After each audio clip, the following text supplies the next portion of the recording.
sexto ano querido, tudo bem com vocês?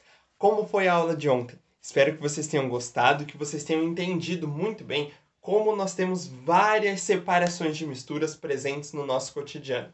A destilação com o funil, a peneiração com a peneira, a evaporação da água e do sal, a decantação, quando o sólido vai ficar embaixo e o líquido vai ficar em cima, o magnetismo com o ímã, várias formas nós falamos ontem na aula. Espero que vocês tenham entendido, que vocês tenham gostado e, mais do que isso, espero que vocês tenham aceitado o meu desafio para que vocês participem de processos de separação de misturas aí na sua casa com a sua família. Show de bola? Espero que você tenha compreendido bem. Então hoje nós não tivemos nosso momento ao vivo, porque foi um momento ao vivo de inglês, beleza? E ontem eu pedi para vocês realizarem uma atividade. Então hoje a gente vai falar sobre ela e fazer o fechamento do nosso capítulo. Show de bola? Então, caderno, MD, lápis, papel, caneta, borracha, tudo na mão. Vamos lá estudar mais um pouco? Então, Escola Terra Mater, São José dos Pinhais, a data de hoje, julho. Ainda estamos no mês ali de festa julina agora, né? De 2020. Conteúdo, vamos continuar falando das separações de misturas. Habilidade, compreender as diferentes formas de separação de misturas. Eu acho que vocês já começaram a compreender, e com os exercícios talvez vocês tenham assimilado ainda mais como são as técnicas e como elas estão tão presentes na nossa vida, beleza? Então o que a gente vai fazer agora? Correção dos nossos exercícios. Então pega o caderno, se você respondeu no caderno, pega o MD se você está com ele aí bem certinho, abertinho, e vamos corrigir a nossa tarefa lá na página 29, beleza? O primeiro exercício diz assim: ao coletar um pouco de água do mar para uma atividade na escola, Fernando observou que uma quantidade de areia também havia sido recolhida. Como Fernando precisa apenas da água do mar para a atividade, de que modo ele pode separar a água do mar da areia? Então, ele pegou a água do mar, está cheia de areia, como ele pode fazer para separar isso? Então, nós temos duas técnicas. Ele pode deixar a água do mar e a areia num potinho, como eu mostrei para vocês no copo, a água com sal ontem, que depois de um tempo a areia vai ficar lá no fundo do copo e ele vai ter só a água na parte de cima, certo? Decantação, beleza? Mas ele também pode fazer filtração. Então, se ele usar um filtro de café, passar essa água pelo filtro de café, a areia vai ficar no filtro e ele vai ter na parte de baixo só a água. Então, duas técnicas que a gente pode usar, qualquer uma das duas respostas está bem correta, beleza? Filtração, peneiração, ele também pode utilizar se ele tiver uma peneira com os vãos bem fininhos, senão corre o risco da areia passar, beleza? Então, vamos lá, dando sequência. Bem tranquilinha essa questão. 24. Os anéis de ouro não são formados apenas pela substância do ouro, que quer dizer que eles são misturas. São misturas homogêneas de ouro e outros metais, como a prata e o cobre. Já o granito é uma mistura heterogênea formada principalmente por quartzo, feldspato e mica. Esses dois exemplos de misturas são um estado sólido. Explique por que utilizar o método de filtração é ineficiente para separar os materiais que compõem o anel de ouro e o granito. Um pouquinho difícil, mas vamos lá.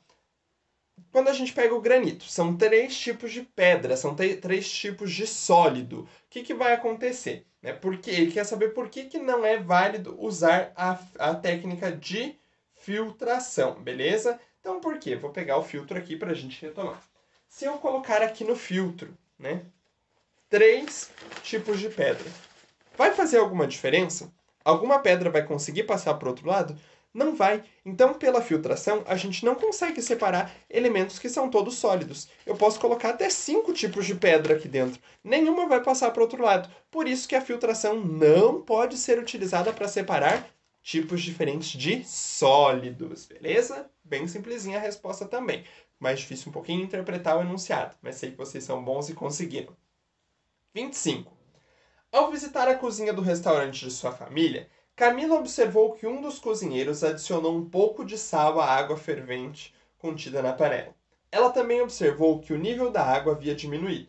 Camila lembrou-se do que a professora de ciências havia explicado sobre a evaporação da água e pensou: será que o sal evapora com a água?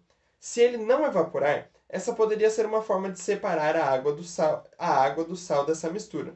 Elabore um pequeno texto analisando o argumento da Camila. Certo?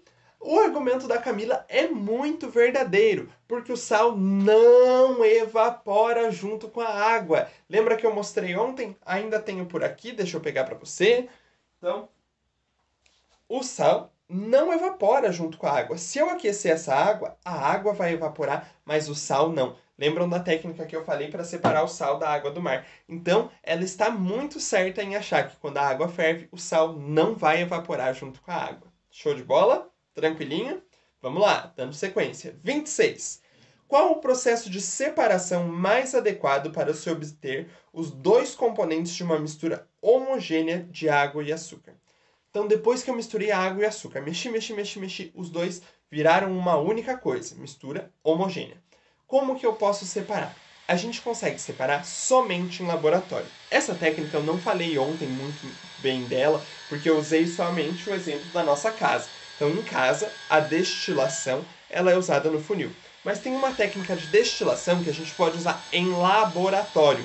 E aí a gente consegue separar a água e o açúcar. Então, nesse caso aqui, o exercício está falando da destilação realizada em laboratório, beleza? Essa talvez vocês teriam que pesquisar um pouquinho para conseguir encontrar, mas para quem não conseguiu achar a resposta, a água e o açúcar podem ser separados por destilação, mas só em laboratório. Na nossa casa não tem como, beleza? Belezura? Vamos lá, mais 2 exercícios para a gente fechar.